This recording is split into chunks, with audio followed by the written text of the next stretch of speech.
Hey, welcome. What's up? Jamie Bissett here. This is Offcast, and today we are sticking with the Broadneck High School class of 1999 theme. I'm here today with an old friend of mine who I haven't seen in a long time, but it's good to see you, Jen Ahmed. Yeah, how are you today? I'm doing great. How are you? Good. So you have quite a story to tell us, and I was very excited to hear this story, and we've been talking about it a little bit.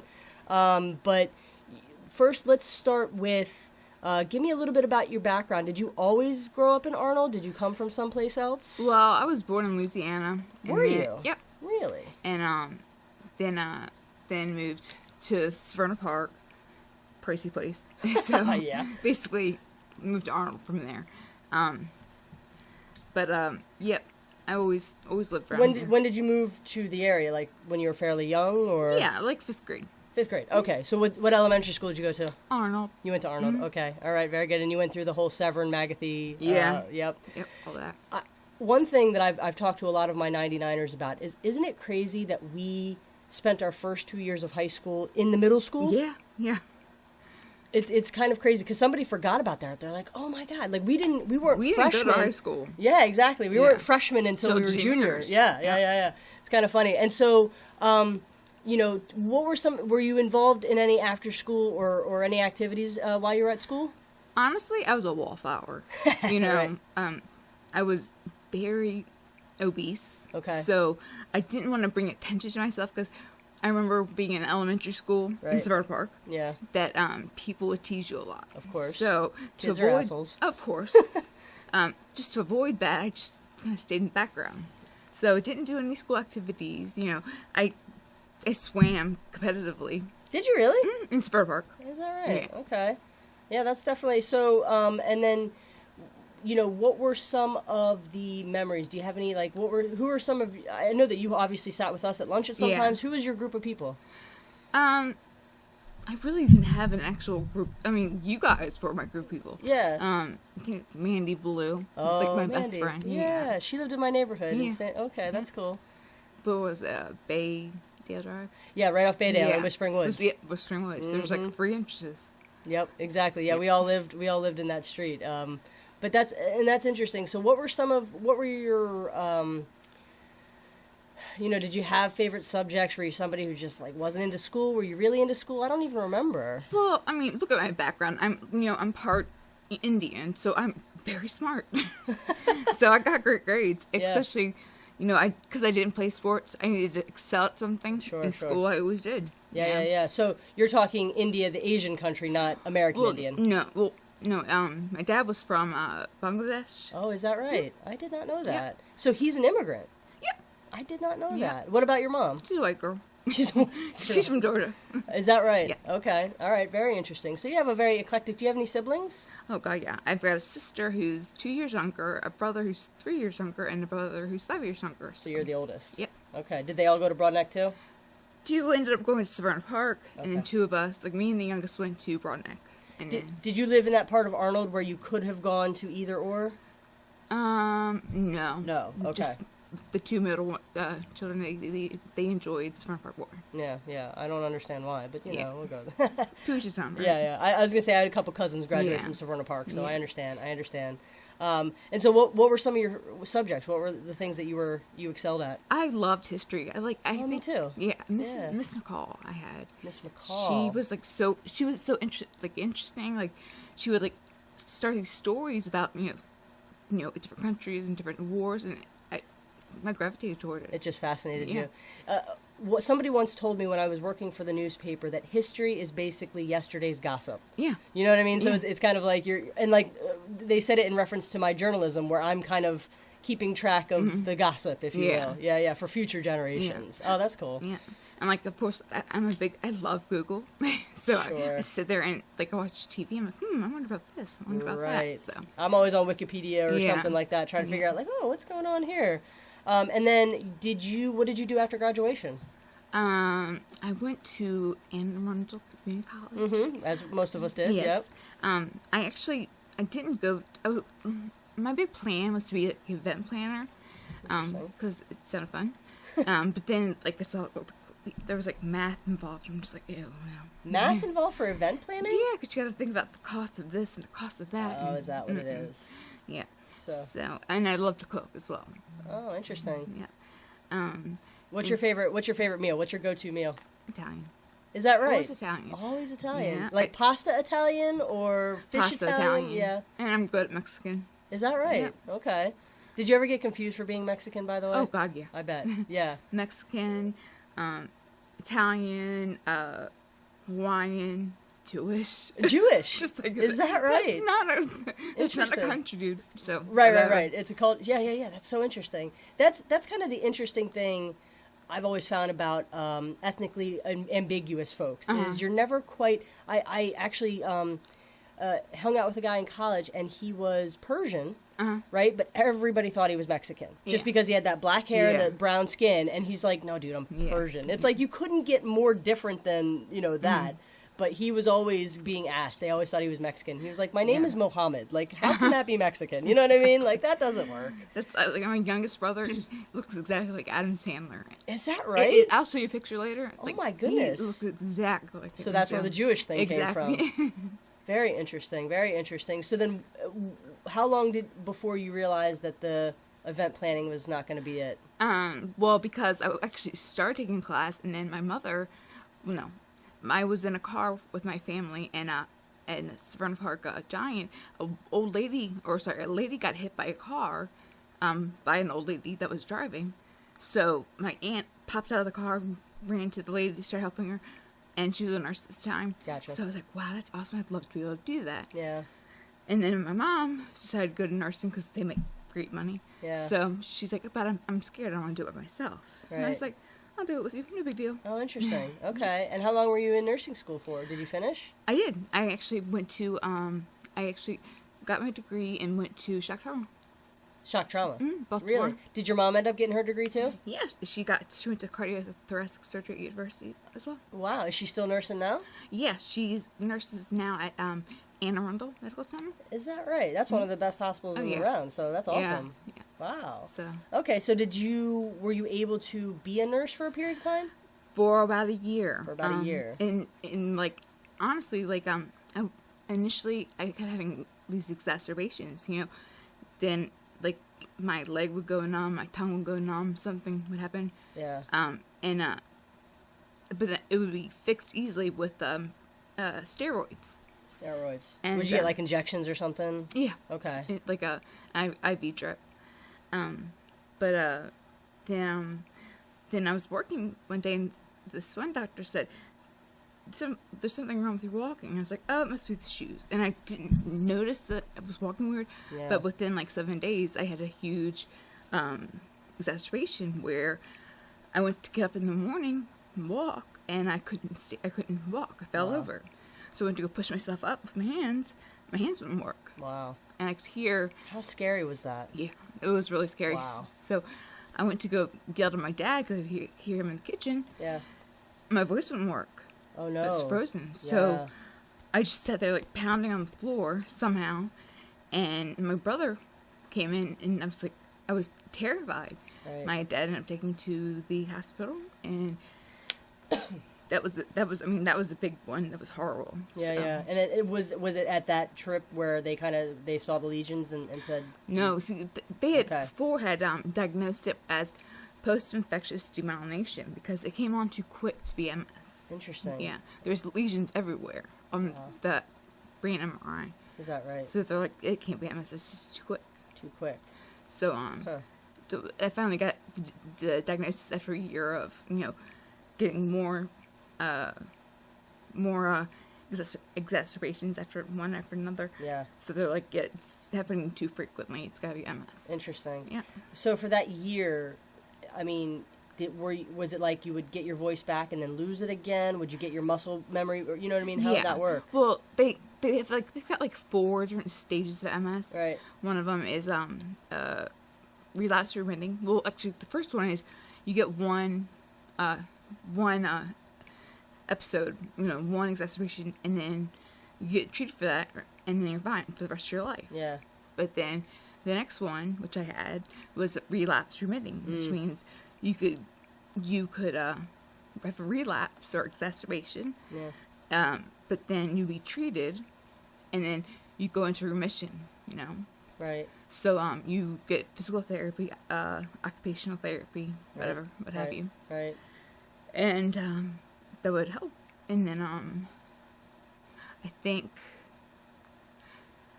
because of the grief factor of, you know, having the disease itself, Right. it kept spiraling to, like, you know, it would cause me to drink or cause me to do self-harm, you know, inviting guys I barely know to hang out and stuff, and Right. you know, just Right. Self-destructive behavior. Exactly. Yeah. Oh, I know that well. Okay. So, and that was because you, like you said, you were grieving. You were like, I'm not going to be able to be who I wanted to be. Well, yeah, I was like, fuck it, you know. Right. There's no point in being a good girl anymore. Yes. You know, there's no one I'm gonna, you know, act out for. So When you got the MS, the multiple sclerosis diagnosis, was that kind of like, did you feel it was a death sentence of sorts, or was it? I mean, obviously you had some sort of medical background with your nursing. So what went through your mind at that point? initially, like, I didn't know what was wrong. I knew something was going on, and like, you know, I had the MRI, and like within it, you know, after I had gotten the initial, because I was, you know, completely numb and everything, they put me in the hospital, gave me the steroids, and then I was fine. Got sent home. Right. And immediately I could hear my dad on the phone, and he said, she has MS. Right. I could, you know, hear it, and I was like, oh, well, yeah. And it was something bad. Right. You knew something. Yeah. Was it comforting to know, you know, because as somebody like for me, where I have kind of a lot of unexplained stuff, and I've never been officially diagnosed with anything, that has led to a lot of frustration on my part, because it's like I've spent so much time and money and seen so many different specialists and whatever, and it gets really frustrating. And I have heard that people who have gone through that and then get a diagnosis, they're like, that feels so much better now. I know. Did it? Well, that was the tough part, because when you grieve anything, Right. you know, you go through the denial, anger, bargaining, all that stuff. Yeah. Finally to acceptance. Right. So when you have MS, you have, like, one day you can't see right. You go through it. Right. But then, you know, of course, like, the vision came back for me. Yeah, that's But good. then, like, I couldn't drive. There was one. Yeah. You know, There goes your freedom, right? Yeah. So every time I would lose something, Right. whether it was I couldn't run, I never ran anything in my life, but now that I could. But You still, can't. yeah, you can't now. I mean, even if it's not even so much that you had never done it before. It was just that you could never do it again. Yeah. And it's such a young age. You said you were about 21 when that happened, when Yeah. they diagnosed? My God. You're just starting, you know, you're just able to drink. You're just like, I'm an adult now. You're just starting to, like, experience that, and then it gets all taken away. What's been the toughest thing so far, as far as, you know, what you've grieved and sort of lost? Probably because relationships. I always felt like I was God, what was that word? I always felt like I was unwanted, trash, undesirable. Like, exactly. Yeah. Like, no one wants to have, it's like, no one wants the junk, leftover stuff. So Interesting. Yeah. So, did that? I mean, was that in your mind even before the diagnosis at all, or did it really become apparent when you became? when I wasn't healing completely, Right. it became apparent. I Yeah. think a lot of the reasons I didn't heal completely is because I drank to excess. Sure. You know, I smoked. You know, if I had cut out something at the time, and I didn't do therapy because I once again I was in you know, was depressed. So Right. I was just like, you know, I don't need this. Okay, so I know we had talked about depression. So had you suffered from depression before your diagnosis? Well, yeah. I mean, I was again very overweight, so that made me sad. You know? Sure. I was on antidepressants when I was 16. Is that right? Yeah. Okay. And so you always had that sort of, I don't want to say knack for it because that sounds terrible, but it was there before. It was sure. something, you know, festering. Right. You know, Right. beneath the surface. and then it kind of became a big thing after the diagnosis. So tell me a little bit about after the diagnosis. And actually, let me ask you this: you got your sight back. Was there anything that like didn't come back that you were? Well, my sight, like honestly, like it was called optic neuritis of my left eye. Interesting. So it was meant that my left eye was the spinal, the optic nerve was completely inflamed. Oh. So it was first it was like black, see. Really? Like black spots or something? No, it was like just completely black. Completely black. Wow. You couldn't even like see light or anything? Mm-hmm. Holy cow. No. So, but then it turned like a little blurry. So, right. Like going to Hopkins, went to University of Maryland. Like they have got like a lot of vision things, and they could see that my eye, I kind of like my eyeball was like had like ADD. It was like going here, it wouldn't really stop. Yeah. Interesting. So it was moving on its own without your control. So I had to stop driving because I kept getting in accidents. Sure. I didn't want to kill anyone. No, absolutely. Yeah. So, interesting. I mean, now my vision's a lot better. Yeah. But still, I can't really follow road signs. Is that right? Yeah. Yeah.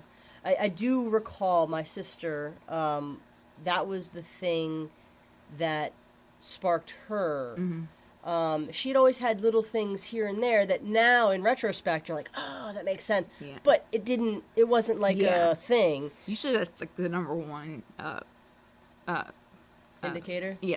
The vision? Mm-hmm. Well, that's exactly it. So our sister-in-law is a doctor. She's a emergency physician at St. Agnes. Okay. And so my sister mentioned something about her sight, and our sister-in-law was like, you need to get that checked out. Exactly. And she did, and like you, they saw the lesions, and boom, she got that MS diagnosis. And, she luckily physically hasn't been quite as affected as some people have. I mean, it's definitely one of those diseases where you can get away with being minimal, but then you can also, there's also very, like you said, varying steps of some people have. It gets worse and worse. Right. And luckily for her, but you had mentioned before about the childbirth.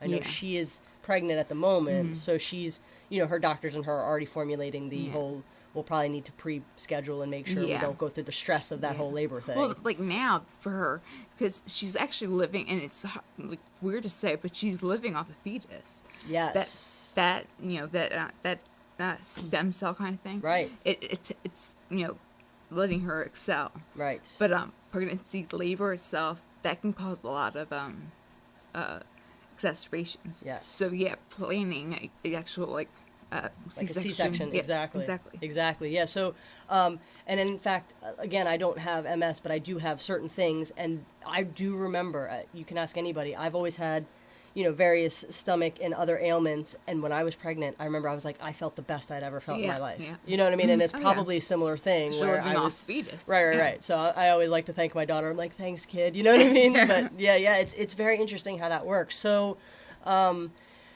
when did you start getting serious about your health? And I know we're skipping over a couple things, but not until I turned maybe 30. Really? So it was like about 10 years of I think that with all this like pity for myself and grief, I ended up trying to commit suicide a couple of times. Did you? Yeah. That's unfortunate. And I think one time, the last time I tried to commit suicide, I was actually put on a vent, and I guess I was in I guess comatose state then. Is that right? Yeah. Okay. So I think that was like a couple days. Right. And then I think because I was on so many meds, I mean, because polypharmacy, when one doctor prescribes you this and another one does this. So right. And they might interact differently together. Yeah. So they need to. Doctors definitely need to be more on top of that shit. So like, I was put on amphetamines. Really? Yeah, because MS does tire you a lot. Sure. Initially they started you on I think it was a Provigil, and that was supposed to keep you alert. It was like a brain stimulant. Is what it's diagnosed as. Yeah. Is that okay? So it wasn't amphetamine; it was a brain. Not at the time. Oh, okay. But it was super expensive. Sure. And I had lost my job, and I'm like, look, I can't afford this. Yeah, because you couldn't nurse anymore, right? Yeah. So like, okay, well, then they brought in amphetamines, Ritalin, tons of that, too much of that, yeah. And then, I mean, it was like 30-milligram tablets 3 times a day. Wow. Extended release. Right. So that was way, way, way too much, and my brain was going berserk. I would go through highs and lows. Yeah, yeah. And I think that I went to Adderall, and it's just a whole bunch of stuff. And I think the final time I tried to commit suicide, I think that was one that was more realistic. And the thing is, when you do that, and I've learned this in school, suicide attempts, people usually don't, they deny it. No, I didn't. Interesting. It took me like 3 days to finally come to, oh yeah, I did do that, to realize that I would really try to kill myself. So I was, in the hospital time, and I was like, Mom, I don't want to leave this hospital. I never been before. I don't want to leave here or leave. I need to get help, serious help now. Right. I want to go to the hospital, give me help, and I don't want to leave the hospital until I can come into the house and not cry. Right. Yeah, yeah. So I waited I was in Arundel Medical Center. Yeah. And I waited on a room at Hopkins for like a week. And then I stayed about 2 weeks at Hopkins, and I mean, everything wasn't like all peachy and roses, but it was.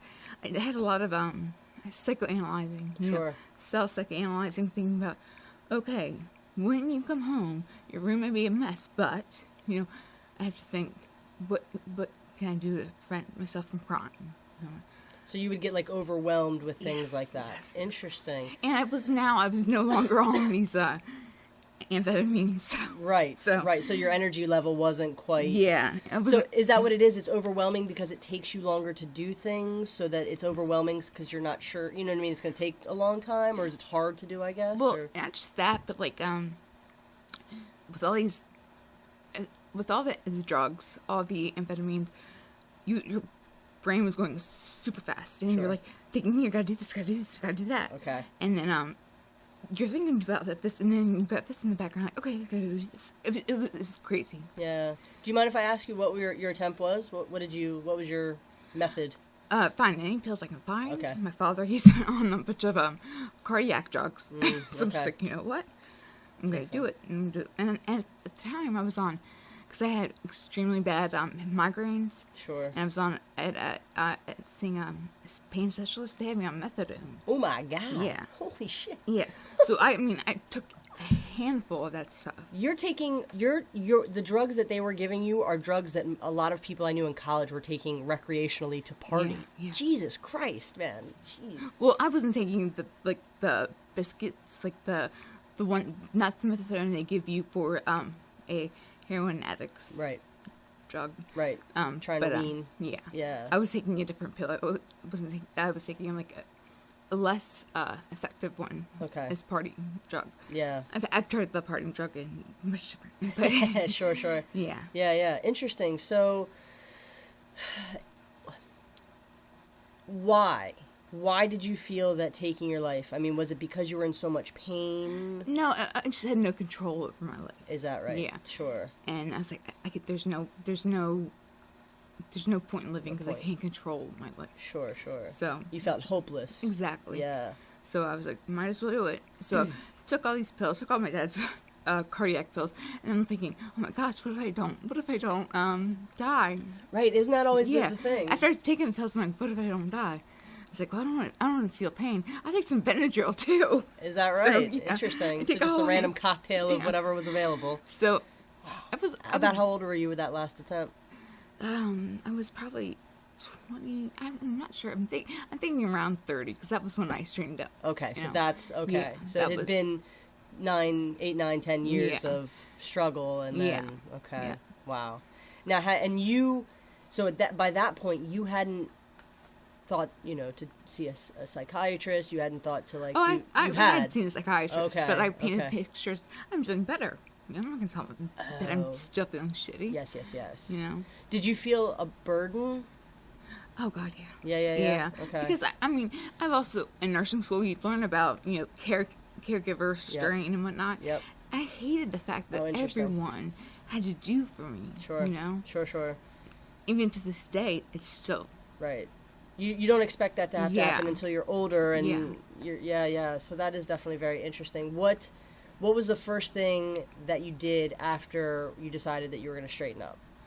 And I know that sounds terrible because you know straighten up meaning you know what I mean, but it was weird because family members were angry, and I was like, "Why are you angry? It's my life." But then I hadn't thought about these people love me, and they would do anything and have been doing anything for me. Sure. And it's kind of like I'm taking advantage of, and I'm not showing them the kind of appreciation. Exactly, yeah. So it took me a while, to finally get everyone on the same page that I am sorry for what I did, I don't attempt to hurt myself again. Right. I don't want to hurt myself again. Yeah. That's why I went to the hospital. And it took a while, though, to get everyone to not forgive me, but to finally be to be relaxed enough to not worry about me. Like if someone wants to go out of town, if I don't feel like going, people would freak out. They would worry that you'd want to stay home and do hurt something. Myself. Yeah, exactly. So it took a while to say, look, I'm gonna be fine. I just don't want to go. It's too taxing. Right. It's too exhausting. Absolutely. So do you find yourself having to do a lot more relaxing and make sure that you don't overwhelm your physical and mental being? Yeah, if there's anything, I had to plan everything out. Yeah. So like this morning even, I had to wake up at 7 a.m. so I could make sure my hair would be done, and I could be I like to leave my room clean and whatnot, but to have all this stuff done, I gotta get up earlier because it takes me a while to do it. Sure. So everything I've got to plan out ahead of time. Like, if I'm going to go out, I'm planning an hour for makeup. Right, right. Doing hair another hour. So. Yeah. No, it's interesting that you talk about, though, with your family, because that, when it comes to suicide prevention, some people, I think, rather callously say suicide is very selfish. And I can understand why they would say that. Yeah, so do because you get to, like, if it would have been a successful attempt, that's it. But they're left with the grief and the hurt, exactly, and the pain, and the what could I have done, all that. Honestly, before before suicide attempts, I had honestly said that's selfish, Sure. But I still did it, So, I mean, one thing that I'm learning, and of course I'm not dealing with some of the struggles that you're facing, but it's actually okay to be selfish sometimes. Yeah, right? It definitely is. And I don't mean selfish as like a bratty whatever, but yeah. Like it's okay to think about yourself and self-care and all that stuff. Yeah. So you started going to all different kinds of physical and mental therapy after that suicide attempt. Okay. And I started speaking out, like, more. Okay. Positive, like, more what I wanted to do with my life and what, what steps I needed. Like, I saw a psychiatrist for a long time, a psychologist. A psychologist, like, pretty much almost immediately discharged me because I knew what I had that, like, time to sit here and think about how I really want to change. Right. And she finally said, like, you don't need me. Interesting. Yeah. And then same after a year or so, psychiatrist was like, you're good. Yeah. So the psychiatrist ended up moving to DC. So. Oh right. Yeah. Happened anyway. Do you still see a therapist at all? No. No. No. I don't. I mean, I take the antidepressants. I used to take anti-anxiety meds, but I don't need those anymore. Sure. I try to keep down as many pills as I can. I'm like, is there really a need for all of this or not? So I'm like, Right. Do you? I assume your cocktail is probably pretty large now. Well, actually, because it's been like I've been in remission for about 17 years. Oh wow. So I take my Tisevri, which is the only drug that I really need that keeps away the exacerbations. Yeah. Take that once a month, and that's at the hospital. Okay. And but then everything else, I take tons of muscle relaxers. Interesting. And because of the tension, is that what it is? yeah, there's a lot of, like, my left side of my body is still pretty weak. Interesting. And so when if I stop any of my muscle relaxers, and that's what I try to do, it spasms, you know. Yeah, big spasm. time. Right. So, Interesting. yeah. Okay. So not as bad, and it's interesting because I do think that we are living in, if you're gonna be diagnosed with such a shitty disease, and it really is, MS is a shitty disease. We are living in a decent time though to have to deal with that. Yeah, thank God, you know, people, they finally are starting to realize, you know, the neurological, psychological effects of diseases are not the great. So they're out there trying to make, solve it, you know. Right. Trying to find the answers. Yeah. Whatnot. Yeah, definitely.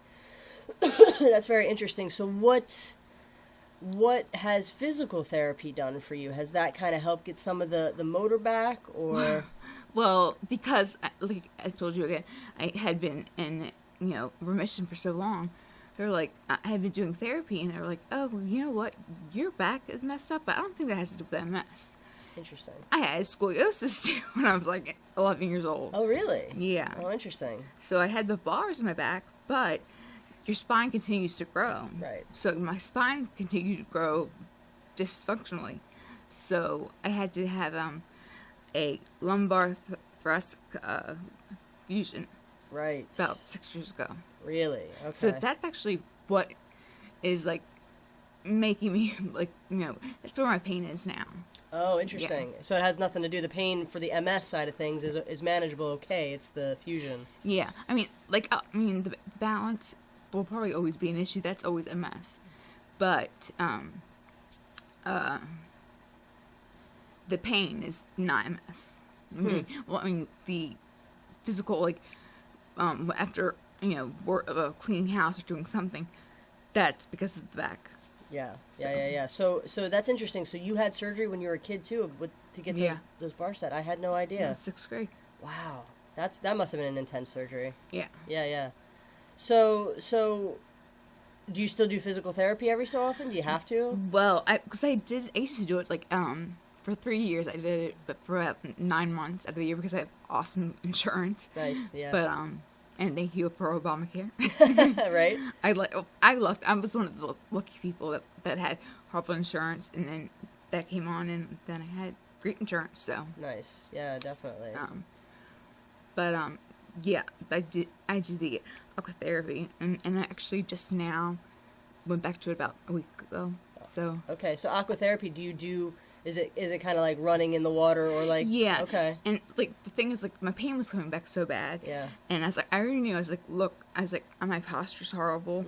I know that I need to come back to therapy just so I can redirect my body back into the normal position. So if I could fix my posture, that would out a lot with pain. Yeah. I know. I'm sitting here with terrible posture, thinking my doctor would be yelling at me right now if he saw the way I was sitting. So yeah, the posture has a lot of effect on. Yeah, our body health. Now, when you had mentioned in high school, you know, that you had been overweight, was the disease the thing that kind of were you forced to kind of start losing weight after that, or was it because you were in so much pain that you just didn't want to eat? Like, how did that all work out? No, I actually, I had a gastric bypass when I was like, I mean, like right after high school. Like I was 350 pounds. Is that right? Yeah. Okay. And I let myself get to that way because I knew I was having bypass surgery. So I was like, interesting. All right, my final weigh-in was 350. I'm like, shit. Yeah. But that seems to do good for you. Well, luckily, I mean, there's been so many stories about how horrible it's been for people. Yeah. I just lucked out. Sure. With the bypass. Yeah. There's a lot of precursors. Like, they make you do so many checks first. If you don't check, you know, all the marks, they tell you no. For bypass. So my mom had a bypass, or the insurance won't cover hers. Right. Luckily, she had a very wealthy friend that paid for hers. Nice. But since then, she had like 3 feet of intestines taken out. Wow. I think Kim Spargas Gallagher, she's had very unfortunate effects from bypass surgery. Is that right? Yeah. That's unfortunate. Yeah. So, excuse me. With how is it like? What's the hardest thing for you to do? You know, what I mean, is it hard to like get comfortable to sleep at night? Is it harder to walk around? Is it hard to like? What's kind of the most physically challenging thing that you face? Emptying the dishwasher. Emptying the dishwasher. Because nice. you gotta be bent over or washing dishes. Okay. Anything where you're required to not be Yeah. perfect posture. Yeah. Yeah. So how have you kept your mind on the up and up? You know what I mean? I mean, obviously going through a suicide attempt, you know, Yeah. there's obviously that concern. So what has kept you motivated these last, 7 or so years, 8 years? My family. Yeah. I mean, my family is so important to me, and Yeah. they've always been in my corner. You Yeah. know, even like my brother had told me, if you walk this much, if you do a 4K with me, I'll take you to a Ravens game in London. You know. Of course, I didn't do the actual 4K. I was going to say 4K for an able-bodied person is a lot, let alone, Yeah. wow. But the thing is, my entire family, Just very encouraging. when I had MS, my oldest younger brother decided to become a neurologist. He was gonna find a cure for MS. My younger brother, he went and became a kinesiologist because he wanted to do physical movement, you know, Oh, yeah. physical therapy. Sure. So he was going to help out with MS that way. You know? Yeah, yeah. My sister's always been extremely positive towards me and helped me out for this and that, you Yeah, know. So yeah.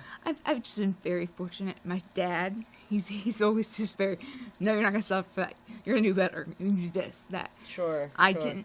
never did I consider going into a wheelchair because I learned that if you go into a wheelchair, you're not getting out. Sure. So you want to stay mobile, physically mobile Exactly. as long as possible. Yeah. Yeah.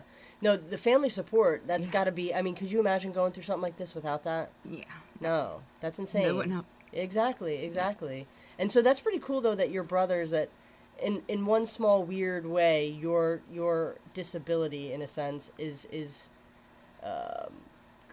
created that spark in them to want to That bond, do something. yeah. Yeah. Well, Yeah. bond, but then spark also for them to pursue the careers that they're Yes, chosen. yes, You know what I mean? exactly. That's sometimes those are the small miracles that are hard to see when you're in the trenches. Yeah. But when you look back and you're like, wow, you know, if I had never had this disease, my brothers wouldn't have done this, Yeah. and that kind of makes it worth it. That sounds Yeah, terrible, if but you it's know what I true, mean. Yeah. You know. Yeah. So that's very cool. So what do you do? You know, I assume you can't work. Yeah, I can't work. You know, I tried. You know, I tried even doing telenursing. You know, talking on the phone nursing. It got to a point where my handwriting had gotten so bad. Oh, interesting. Yeah, Well, you just fit in with the rest of the doctors with their terrible handwriting. that's exactly. No, Now that's, they computerize everything now, but sure, yeah, exactly. 15 years ago. Right. But now I'm like, all right, I should do something. Yeah. You know? It's like I could go back to nursing school because I lost my license because I didn't finish paying for it. Right. But I was like, I just took that whole 350 question test, and that was hell. I bet. I don't want to take a test like that. Sure. And I was like, and I could be a great, you know, psychologist, but Again, more schooling, more exactly, stress, more I'm all just that. like, you know, no. Right. Well, and is that what led you to the book idea? What you were talking about self-help. Yeah. Yeah. Because I can talk about obesity. I can tell what's happened to me and how I overcome it. Mm-hmm. Yeah. You know, the obesity, the alcoholism, the MS, of course, Right. suicide attempts. Yeah. You know, Yeah, you've experienced a lot. yeah. If I can help one person, Right. that's worth That's it worth to me. it. Yeah. Oh yeah. Did you need to get any treatment for the alcoholism, or did that come with when you decided to straighten up? It just kind of was like, all right, just done with that. Well, you know, like the alcoholism made me straighten out. You know, now to be truthfully honest, if I go out with my family or to a party, I kind of need a little nudge from a family member saying, "All right, it's enough done." I'm like, "Yeah, great." You know? Right. So, right. but yeah, I think it's just more has to do with like my grandfather was an alcoholic, so Sure. Oh. Yeah. and once again, family Right. helps out a lot. So Sure. So you're not completely abstinent. You still Oh, yeah. partake. Oh, But yeah. yeah. just in a more controlled way. Exactly. Is there anything that you've had to do? I know with myself and with my sister, certain dietary things are really helpful. What have you learned any of that? Have you tried to do any of that? I have, but it's so expensive. Yeah, I mean, that's true. To be truthful, like this infusion that I get monthly, that's like a $1,200. The base rate. Yeah. $1,200 a month. Right. Right. So. And you talked about being on Obamacare and obviously having a pre-existing condition. I mean, I don't want to get too deep into politics, but I've got to imagine it's a stressful thing watching what's going on. Well, yeah, we used to have terrific insurance, Blue Cross Blue Choice, but not. And now our insurance sucks. Is that right? I'm like, thanks, Trump. Right. Appreciate it. Right. Well, and that's exactly it. Is that it's good and well for those who aren't in need of all that care, but those of us who require a certain extra level of all those things, it's like, what are we supposed to do with that? Exactly. You know? It's like I'm moving to Canada, man. I'm going to universal health care. Exactly. Yeah, that's definitely people forget about the human toll of those political decisions, and you're one of the ones who are being directly affected by this stuff, and especially with something like yours where without your medicine, I'm fucked. Exactly. I mean, it's not like it's just like, I'm an opiate addict needing my drugs. It's like, I need this to fucking live, to function, to like whatever. Yeah. So now tell me a little bit about, have you started the process of figuring out what you're going to focus on, how you're going to go about the book writing process? Well, because I had attempted to do this like before when suicide attempt number 2, 3, whatever. Right. I would start to write things down, and then I all of a sudden this negative thought would come in my head, and I'm like, you're not good enough. People don't. Why would people want a book Self-doubt. from me? Right. So then I forget it. Right. I either erase it or I'm not computer smart, so it would erase itself somehow. Right. You'd forget to save it or something. Yes. Interesting. And so are you finding yourself more with a positive outlook to trying to achieve that goal for yourself? Well, actually, I guess, what's it called? American Disabilities Act. Okay. It allows you to go to a community college to take courses for free. Because college is so expensive. Yep. And, our entire lifestyle, everything's so expensive. Yeah. You can't do this stuff for free. So, Right. Till Trump kills us, I should take courses too. Yeah, definitely. Take advantage of that. Exactly. Absolutely. Yeah.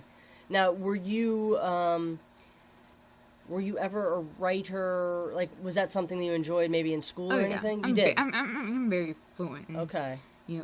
Eloquent when I write and whatnot. Yeah. Birthday cards make me dad cry, so. Sure.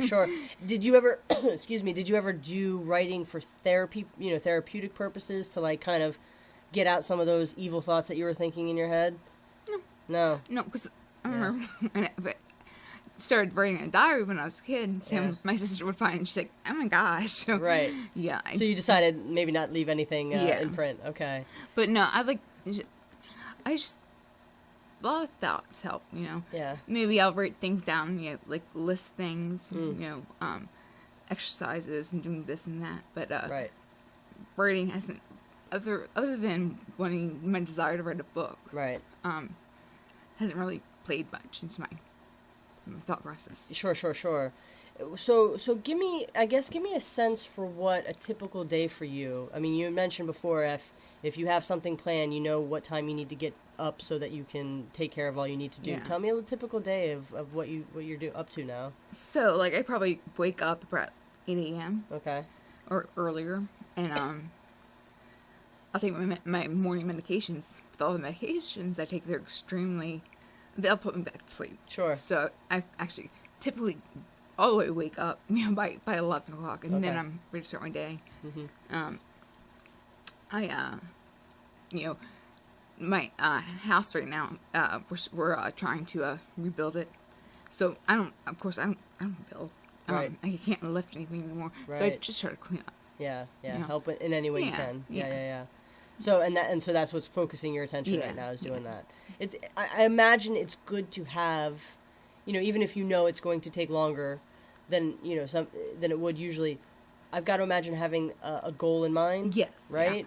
Yeah. Like, I mean, to complete certain things and do it successfully. Yeah. I'm like, all right, it's awesome, you know? Right. And then having, like, I mean, I don't have kids. I honestly don't want to. I haven't been sure on kids because I'm afraid of passing on a gene. I don't want to pass a disease to someone that's going to find out at 21 they're having a horrible life. Right. So, I didn't want to have that, so pups. Well, and I was going to say, though, I just saw on Facebook, though, you're a great aunt. You love being an aunt. Yes, I got my first niece. Oh, it was your first? Yeah. Oh, so this is your first foray into even aunting. Well, I had a nephew who's adorable. Oh, okay. He's almost 5. Oh, nice. Then Rosalind was born, and she's this 6-pound little thing. She's so cute. I love that. Yes. There's nothing quite like a baby to lift your spirits. Yeah. If you're a baby person, I guess. Oh, yeah. Well, I mean, like, when they see you and their eyes bright, you know, get all happy and glow, I'm just like, it makes me happy. Yes, absolutely. Yeah, my nephew just turned 1. We're going to celebrate his birthday Saturday, and, you know, he's kind of like, I always like to say he's my surrogate son because I don't have a son. Mm-hmm. So when he and his brother, after they were born, like, they became, you know, sort of my boys. And I'm sure, like, you're finding, too, it's also beautiful that, you know, at the end of the day, they go home and I can go to sleep. Yeah. And, you know what I mean? Be you know, normal. Mm-hmm. So it is kind of nice to have that, you know, surrogate mom, aunt role. Yeah. And then you can be like, okay, but they're crying now. I'll see you later. Bye. Yeah, exactly. Sure. Yeah, so what do you see going forward for yourself? What do you see as, I guess, any goals that you want to accomplish? I mean, obviously the book. Yeah. You know, are there any things that you would like to do that, you know, maybe might be a struggle for you, but at the same time you still want to accomplish? I mean, honestly, I'd love, always, I mean, usually people want to fall in love and get married and have a big, wonderful wedding. Yeah. But, I'd like to do something like that, you know? But it's like, once again, it's the fear of not being good enough, rejection. Oh, yeah, not being good enough. You know, it's so funny how that plagues our mind, because even people that you would look at and seemingly think they have a perfect life, still have that, of course, feeling. I mean, right? No one has perfect parents. No, exactly, and I find, especially with my job as a photographer, that women are brutal on themselves. Yes. Whereas guys, you know, I know there's self-doubt there, there's no doubt, but it's not as apparent and overwhelming the way that it is with women. The women, we are just so awful to ourselves. Yeah. Have you learned, you know, ways to kind of give yourself at least false confidence, if nothing else, you know, something that gets you out of that mindset of I'm not worth it? I don't know, like, I mean, like, I guess, like, I'll have, you know, times where it's like, you know, doubt on myself, but then all of a sudden, you know, someone will say something positive to me, right? And then I start feeling better about myself. Sure. But I think it's more so like on the mindset, and I think people don't want to take on that kind of responsibility that's required. Right. So I need to make myself better, right, before I should ever expect anyone to want to be, you know, part of my life. Are there any sort of support groups or anything that you've been involved with? There's support groups, yes, tons of them, but then a lot of times they're just complaining groups. So. They're just complaining groups, and you don't want to be in the midst of saying, poor me. Sure. Yeah. Interesting. Now there's a new one in Severna Park that it's like they meet every the first Sunday of every month, and so I'm going to go this Sunday and see how that is, because I tried with that in aquatherapy. Yeah. But might as well try it out, you know. Absolutely. Well, I mean, you know, just to kind of be able to empathize with other folks who maybe have the same struggles, or you know, you were saying, you know, maybe meet and fall in love. Who knows? You know, I don't know how it would be with two folks with MS, you know, being kind of a couple and having to take care of each other, but at the same time, they at least know, and they can expect, and they're not, you know, oh my God, or anything like that. Yeah. Although, that being said, I mean, you know, my brother-in-law with my sister, and, you know, I know other folks too, actually, she's my sister's mother-in-law. So whatever that makes her to me. But her husband too, like, I know that there are plenty of supportive spouses out there. So I think for you, it would probably be good to think that you are worth it, and somebody, if they fall in love with you, would want accept. to. Yeah. You know what I mean? Like, even I feel very burden-esque sometimes with some of my mental and physical ailments, and kind of like you, where I feel bad that my husband has to kind of pick up slack, or even my daughter. Right. Even, there'll be days where I'll be, just a hot mess depressed, and, she'll bring me out of it, and it makes me feel guilty because I'm like, my 9-year-old shouldn't be that support, but at the same time, exactly. But at the same time, that's what family's all about. Whether it's the daughter helping the mother helping the husband, you know what I mean? So it's like, if you love each other, those burdens aren't. They evaporate. Yeah. They're not as important. Exactly. So I think that they're you should think that way. I think there is, whether it's an able-bodied person or not, you know what I mean? Don't give up that hope. I mean, maybe I'm just a hopeless romantic. I don't know. But I think that, especially as MS has become more commonly, aware, same with Parkinson's between Muhammad Ali and Michael J. Fox. And I know they're not the same, but they have similar... Yeah. Even Montel Williams. Montel Williams, that's right. Yeah. He's actually speaking at a conference here in Baltimore. But exactly, that's a good call. He actually went to Naval Academy, and he boxed in the Naval Academy.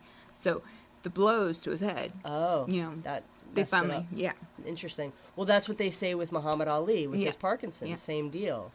Crazy. Well, that and that's all very interesting. But I definitely, I think that it's always a possibility. You know what I mean? Never say never kind of thing. And you definitely exude. At least right now, I haven't seen you in a long time, and obviously you've gone through what you've gone through, and it's been tough, but you seem on the other side. You seem you're in that positive outlook frame of mind sort of thing. I definitely am. Yeah. A lot more than a lot of people are. Yeah. Absolutely. And I'm able to, come out of certain when I get knocked down, I can get back up. Sure. And I can improve. Right. And that's always the challenge. You know what I mean? It's like everybody's always going to get knocked down a bunch of times. Exactly. It's a matter of how do you get up and keep going. Exactly. Yeah. And some of us, it's very hard to get back up and keep going. But whatever the reason is to get up and keep going, that's what you got to hold on to. Motivating factor, yeah. Exactly.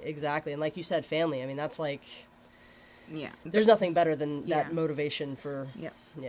I mean, there's some people I've seen and met that have MS, and they're in wheelchairs, or they're using walkers. Right. Like, how do you walk? I'm like, 'cause my family will yell at me. Sure, no. It's interesting. Totally not exactly the same, but I do remember when I worked for the newspaper in Delaware, there was this kid, and it wasn't autism. He had Down syndrome, I think. So, of course...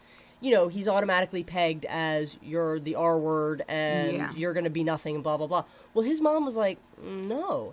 And in fact, this kid became like this virtuoso piano player. Like, he was able to take regular ed classes and not only pass, but, surpass some of his fellow classmates, because his mom was like, I'm not just going to accept that he's nothing or, can't do. Yeah. You know what I mean? It might take him longer. It might be a little bit harder. But it can do it. But it can still be done. And it can still, something positive can happen, Sure. Somebody, so many men have, had their legs cut off from the war and whatnot. Right. But then they get, amputation. They get, artificial limb, basically, yeah. And they can walk. Right. And it's more uplifting. Then you're just like, what the hell is my problem? Right. Get your ass off the couch. Exactly. It's like, if he can do it, I can do it, exactly. kind of thing. So kind of to change gears a little bit, are you planning on going to the reunion? Yeah. Yeah? Are you excited, nervous? What's your feeling about it? I'm nervous, but excited. Yeah. I went to the first one. Were you at the 10-year? Okay, all right. And it was fun. Yeah. Is there anybody you're looking forward to seeing? Friends, yeah. Just everybody who, you've got to school with. Do you have any, does that physically exert you? Are you worried about sort of your stamina for the evening? No. No. Okay. So I have, the stress can sometimes really get to it. What are some really stressful situations that you go through that you find that is really kind of Heat. Yeah, you mentioned that before. Heat. Like, I don't go to concerts. So don't anymore. drive to Florida. Don't live in Florida. Okay. Yeah. Yeah, like, just like, we'll go on cruises and stuff. Yeah. But when it's too hot, you better get my ass in the pool. Sure. I also, if I remember correctly, I mean, the heat, I mean, it obviously increases that inflammation. And with MS, there's a lot of inflammation, no? Oh, yeah. Yeah, exactly. So, excuse me, going back to the reunion, have you got your tickets yet, by the way? I'm supposed to remind you. Today. Okay, good. I was like, everybody's like, remind everybody to buy tickets. We're going to, they're going to go up. But I think there's going to be, right now, the last I checked, there's 65. 65, but that are going in the Facebook thing. Is that what you're referring to? That's how I paid for mine. Oh, no, but I mean, you get the 65 number from the people who RSVP'd on the Facebook group.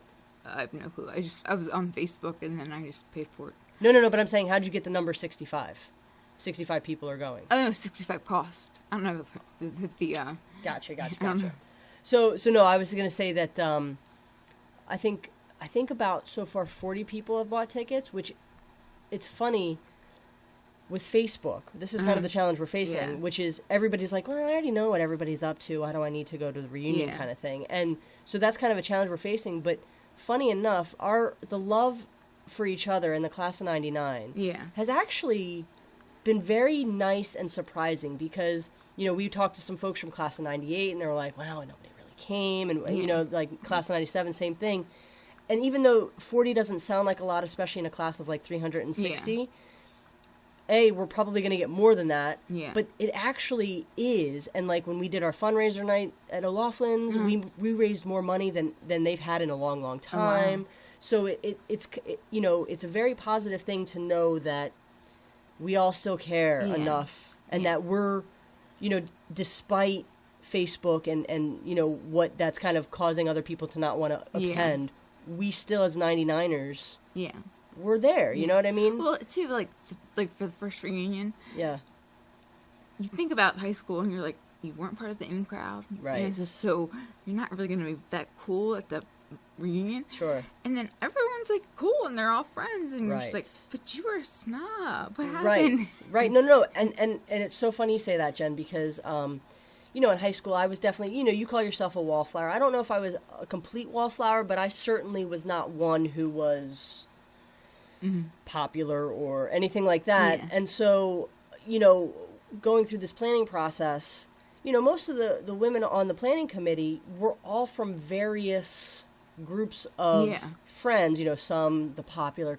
some the jocks, whatever you want to label it. Yeah. But now that we're 37, 38-year-old women and men, we've lived our lives. A lot of that hype of high school is dissolved. Exactly. It's like, what were we thinking? Yeah. And I said that to, I think, Michelle on my podcast with her, which was, I kind of kick myself now because I limited myself in high school. I was like, oh, she's part of that clique. I can't be friends with her. And you're like, now as a grown up, you're thinking, that's ridiculous. Exactly.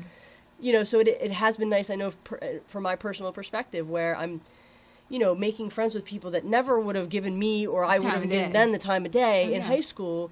And now all of a sudden it's like, wow, we have a lot more in common than we realize. Yeah, exactly. It's really kind of cool.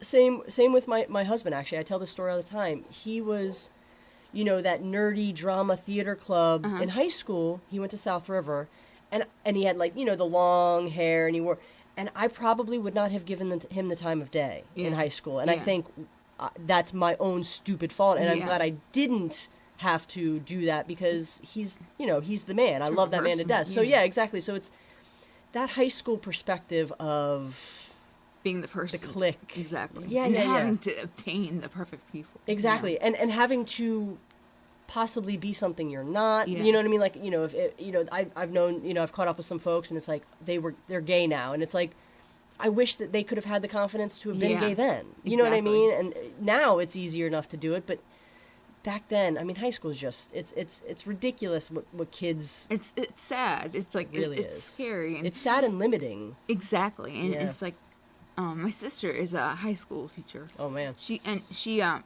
excellent high school teacher. Yeah. And she has like so many students, where there's girls and boys. Now there's they, like, gender neutral or yeah, whatever. I'm like, what is they? Yes. And I'm like, but you are a girl. It's like, but like I don't feel like a girl. But I don't, like, well, do you like boys or girls? And like, I like they. And I'm just like, whatever. Right. But right. I kind of look more towards that, like seeing people as they are. Mm-hmm. They. And I do give mad props to this generation of kids that they are confident enough to say, I'm not going to submit to your gender norms or your social norms. I'm going to be me. I'm going to be different. Exactly. I'm going to be... Yeah, that's very cool. So anyway, well, thank you very much. It was so great to catch up with you. Yeah, thank you so much for coming by and telling that story. If you ever need editor help for your book, I'm right there for you. I'll proofread anytime you want. I know where you live. Yeah, exactly. You come up here because I have no problem whatsoever. And I think self-help book, even if it, like you said, even if it just helps one person, but even if it just helps you, that's huge.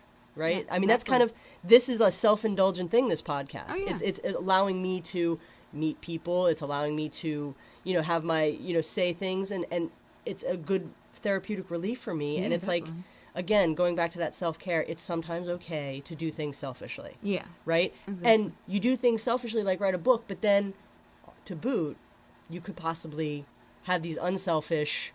hey, I just helped that person understand. The effects. Right. Or somebody reading that book and think, oh man, I kind of went through that too. Maybe I should go get checked. Or any number of things. Yeah, exactly. Yeah, exactly. Well, Jen, it was a pleasure. Thank you so much. Thank you.